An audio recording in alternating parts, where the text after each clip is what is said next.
Do you remember Overwatch 1? Yes, that still exists. That's still a thing out here. Remember, Overwatch 2 is currently what we're, really focused on, really hyped for. We're waiting for beta info of the next one, beta 2, right? We're still waiting for that, and it's not happening. We're still waiting. 6 more days. We should get some concrete details and find out when beta 2 actually happens.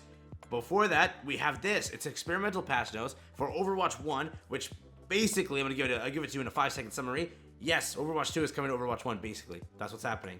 New adjustments, let's talk about it. If you're new to the channel, like and subscribe. They started off the entire developer note by saying this patch is comprised of adjustments that will help tune the live game, potentially shift the meta there, and also line up the eventual transition to Overwatch 2. I summed it up for you. That's the entire point of this. So they're going to slowly transition to the more, changes, the other things that, obviously will happen in Overwatch 2. Again, you've seen it. There's a lot of different character reworks, different character abilities and stuff like that. So slowly, Overwatch 1 will be adjusting towards those. Today, we didn't get like massive adjustments, but there are some adjustments, and I will go over them and just show it to you. Again, they do continue on with the developer notes saying some lean on the more experimental side, such as Orisa and Sombra, but we are interested to see how these changes impact their playstyle and strategies, such as double barrier. Many of the other changes are relatively small, but are aimed at improving the gameplay feel of heroes and their abilities, rather than just adjusting their power. So for the first change, guess what? It's Orisa, a tank, yes. For this tank, we have Fusion Driver, which will be updated, so it's just weapon spread removed, basic stuff. Protective Barrier, maximum duration reduced from 20 to 4 seconds. We have health increase from 600 to 1200, and we have cooldown increase from 10 to 12 seconds. Basic stuff, not bad. We have Hold, which is the pull radius, has been increased from 5 to 7, which is nice. That's now what it was originally, and you'll just be, snatching people. Be ready for it. We also have D.Va here with fusion cannons, having their weapon spread reduced by 15%. Nothing too bad there. Then we have Reinhardt with his charge that can now be cancelled by pressing the ability input again, which is not that bad. Can't wait for Reinhardt to have more maneuverability with the Overwatch 2 update, so hopefully that happens soon. That would be pretty nice. Moving on, we have Wrecking Ball, which knockback has increased to 36, so yes, you'll be slapping people off the map constantly. This is going to be very annoying, but hey, you have it. Go and slap every single person you can. Be the annoying Wrecking Ball you know you can be. We then have Bastion with weapon spread removed. Nice. Go and aimbot people. It's going to be very fun. We then have Cassidy with one of the most game-changing, game-breaking things. This is literally going to ruin everything. Combat Roll now grants 50% damage reduction for its 0.4 second duration. Run in panic, scream in fear. It's going to be miserable. This is broken insane. I'm telling you now, you can't kill Cassidy. Yeah, I have no idea what the point of this was. There's literally no use in this. I mean, you can't now fly, so if you get killed while rolling, you can't go miles away and have a nice edit to that. But I don't know why this was done. Somebody explain this to me. I don't know.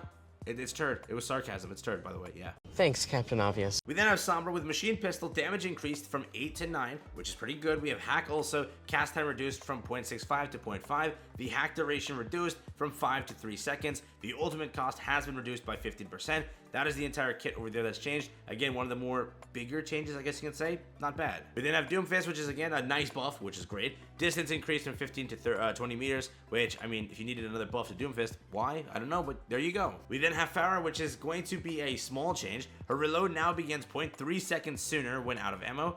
Those 0.3 seconds are game changing, let me tell you now. Concussive Blast also now deals 30% or 30 damage on direct hit, and then deals 50% additional knockback to direct hit targets. So just be like Wrecking Ball also and just knock people off the map constantly. Be toxic. You got this. We then have Junkrat Frag Launcher, which projectile radius has been increased from 0.2 to 0.25, which is, okay. We then have Steel Trap projectile speed increased from 10 to 15.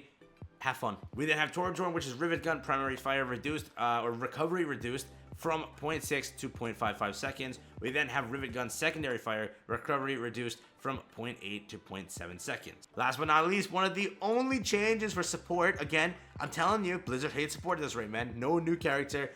The support over on Overwatch 2 was miserable, but support for support, I mean, you know what I'm saying. Zenyatta, this is what we have. It's for Orb of Discord, linger duration reduced from 3 seconds to 2 seconds, but we do have one of the bigger changes. The new passive is added, which is Snap Kick. It is a quick melee that deals 50% more damage and knocks enemies away. Literally, it's the boop of Lucio on Zenyatta on his kick. You can launch people by kicking them. What an outstanding passive, and it is the funniest thing you can see. Just kicking somebody off the map, it's beautiful, right? Use Zen to do that, you'll enjoy it.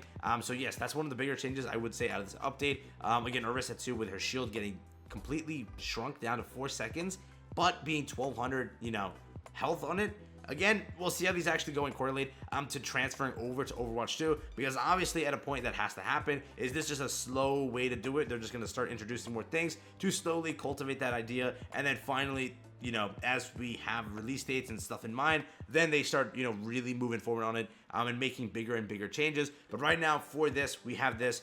For now, we have, yeah, that's a lot of this. But again, moving forward, hopefully in 6 days, we do see what happens with the next beta and when that actually drops. With that being said, that's what I got for you here today. That's been the June 9th experimental patch notes. Hope you guys enjoyed the video. Peace out, enjoy, and I will catch you guys in the next one. Have fun and stay safe.